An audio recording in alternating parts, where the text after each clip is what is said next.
यह संविधान, इस संविधान के तहत देश को किस तरह से चलाया जाएगा, राज्य को किस तरह से चलाया जाएगा, प्रजा को किस तरह से चलाया जाएगा, सारी व्यवस्थाएं किस तरह से होगी, पूरे संविधान में यह चर्चा की गई है। पूरा विधि विधान, हमारे घर की स्त्रियां जब बहुत ज्यादा धोआ धोई पूजा पाठ छठ व्रत आदि में करने लगती है तो लोग कहते हैं कि भाई बड़ी बहुत विधि विधान जानती है, इतना सारा विधि विधान यह जानती है, यानी नियम कानून इतना सारा यह जानती है कि लोग परेशान हो जाते हैं। पुरुष वर्ग तो खास करके परेशान हो जाते हैं, यानी इस विधि विधान के वजह से घर वाले जो परेशान हो जाते हैं नियम कानून की वजह से। यही तो विधान, यही तो नियम कानून जब पूरे भारतीयों पर एक समान रूप से लागू होकर के और एक बड़ा बुक का रूप धारण किया जिससे पूरा का पूरा भारत चला करता है, पूरा शासन प्रशासन चुनाव प्रधानमंत्री राष्ट्रपति सैनिक सारी व्यवस्थाएं इसमें कर दी गई है। और तो यह संविधान जो है हमारे देश के सर्वोच्च सबसे ऊपर, इससे ऊपर आपका राष्ट्र वो सुप्रीम कोर्ट भी नहीं है और सुप्रीम कोर्ट भी इसी देखरेख में चलता है। अब इस संविधान में एक नहीं, आप जानते हैं कि जैसे हम किताब पढ़ते हैं तो किताब में अलग अलग चैप्टर हुआ करते हैं, ठीक वैसे ही संविधानिक किताब में भी अलग अलग चैप्टर है जिसमें 22 चैप्टर है जिसे हम भाग करते हैं। अतः संविधान में भाग कितने भागों की संख्या क्या है? 22 भाग। और आप जानते हैं किसी भी पॉइंट्स को ढूंढने के लिए, जैसे हम लोग श्लोक वगैरह कभी कभी पढ़ा करते हैं, पूजा पाठ भी किया करते हैं सत्यनारायण भगवान या दुर्गा का चालीसा वगैरह भी किया करते हैं, तो उसमें श्लोक हुआ करते हैं। तो किसी पॉइंट्स को, जैसे हम भारत के नागरिक कैसे होंगे, भारत राज्यों का संघ कैसे है, स्वतंत्रता का अधिकार कैसे है, आदि को पॉइंट्स बना करके 1 2 3 4 में जो ढाला गया है उसी को हम लोग क्या करते हैं? अनुच्छेद, है ना। यह अनुच्छेदों की संख्या कितनी थी जब संविधान लागू हो रहा था? 395। और तो 22 गो चैप्टर में कितने पॉइंट्स दिए गए हैं? 395 गो अनुच्छेद की चर्चा की गई है।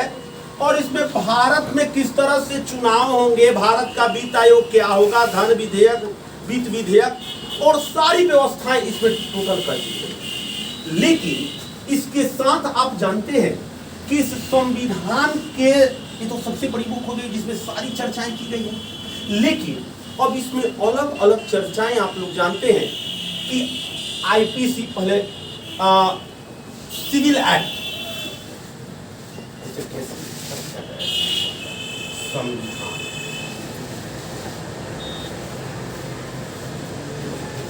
और यह लिखते हैं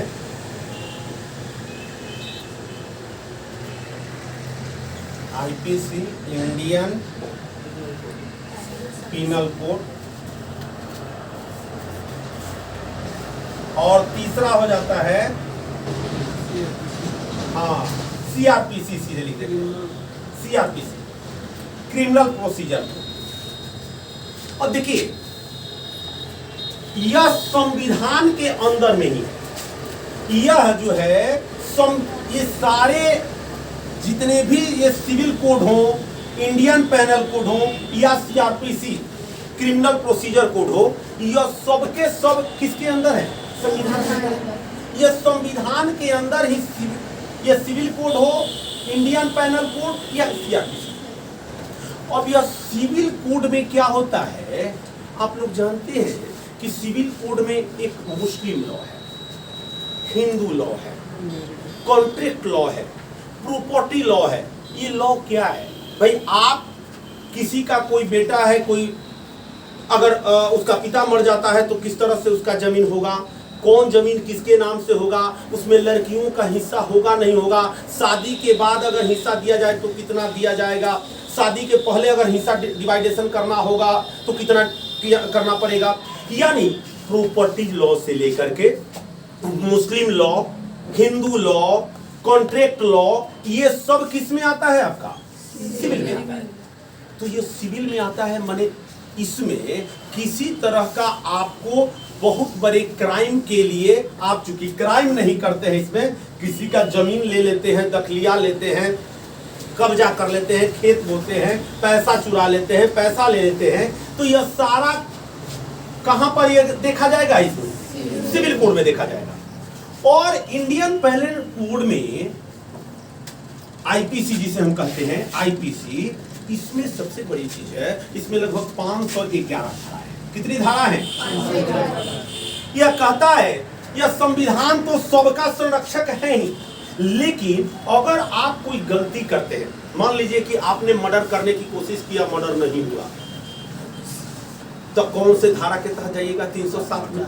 क्या कि आपने मारने की कोशिश की, लेकिन क्या हुआ? वो मरा नहीं। आप कहीं मार दिए और निकल गया तो क्या लगेगा?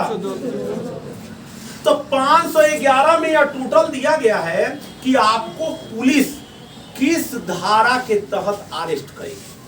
तो यह 511 धाराओं में, आईपीसी की धाराओं में, यह पुलिस के लिए दिया गया है कि पुलिस उस व्यक्ति को जिसने गलती किस तरह का किया है, उस गलती के आधार पर यह धारा का प्रयोग करके, 511 धारा में से किस धारा का प्रयोग, कैसी गलती किया है, वह धारा का प्रयोग करके और उसको न्यायालय के सामने तुरंत पेश करें।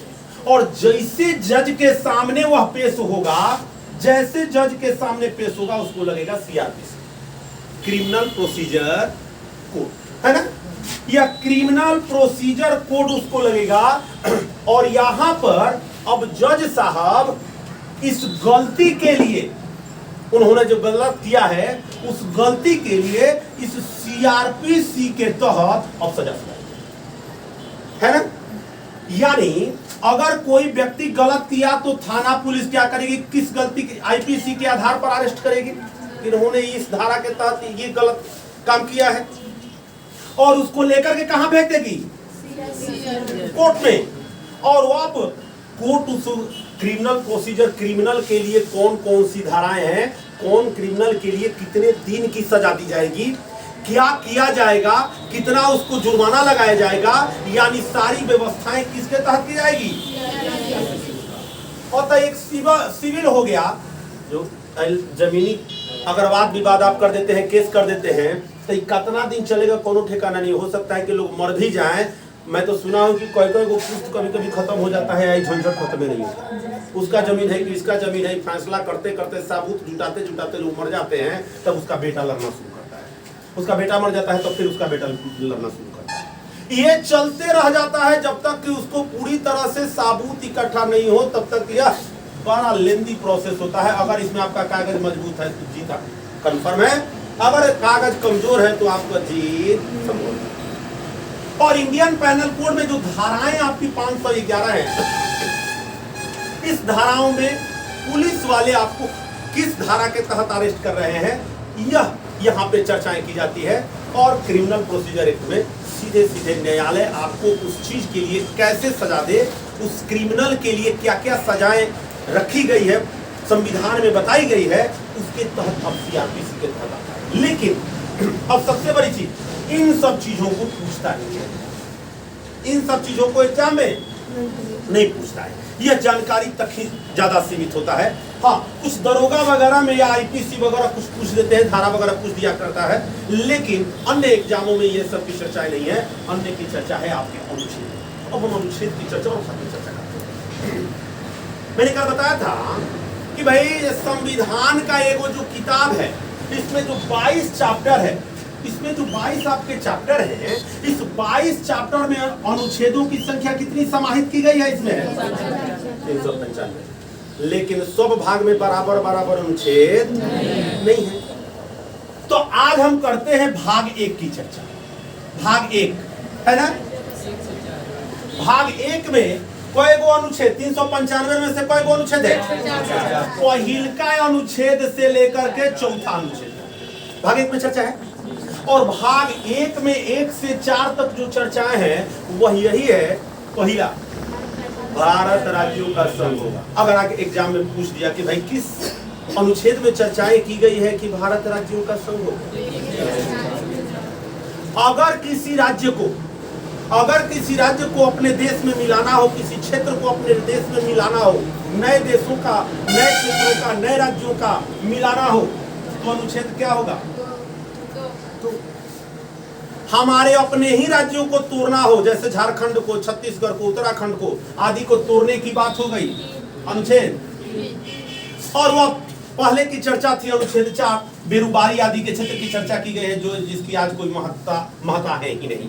और तो यह पूरे हमने देखा अनुच्छेद 1 भारत राज्यों का संघ है, नए राज्यों का मिलाना है, अपने ही राज्यों को तोड़ देना है, और बेरुबारी का कोई महत्व ही अब नहीं बचा हुआ है। और तो यह सब में देखिए अब चर्चा केवल भारत और राज्य संघ से है ना?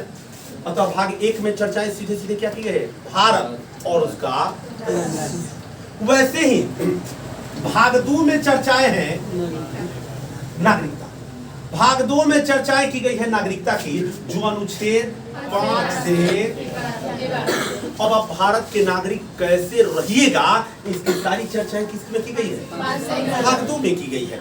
और भाग 2 में आप भारत के नागरिक कैसे रहिएगा, जब देश हमारा आजाद हो रहा था उस समय किस तरह से लोग भारत के, कुछ लोग तो क्या किए ना कि जब देश डिवाइडेशन हुआ, बंटवारा हुआ 14 अगस्त 1947 को, तो बहुत सारे कुछ हिंदू भी भाग करके चले गए वहां पाकिस्तान में, और कुछ पाकिस्तान का मुस्लिम भी हमारे यहाँ आ गए।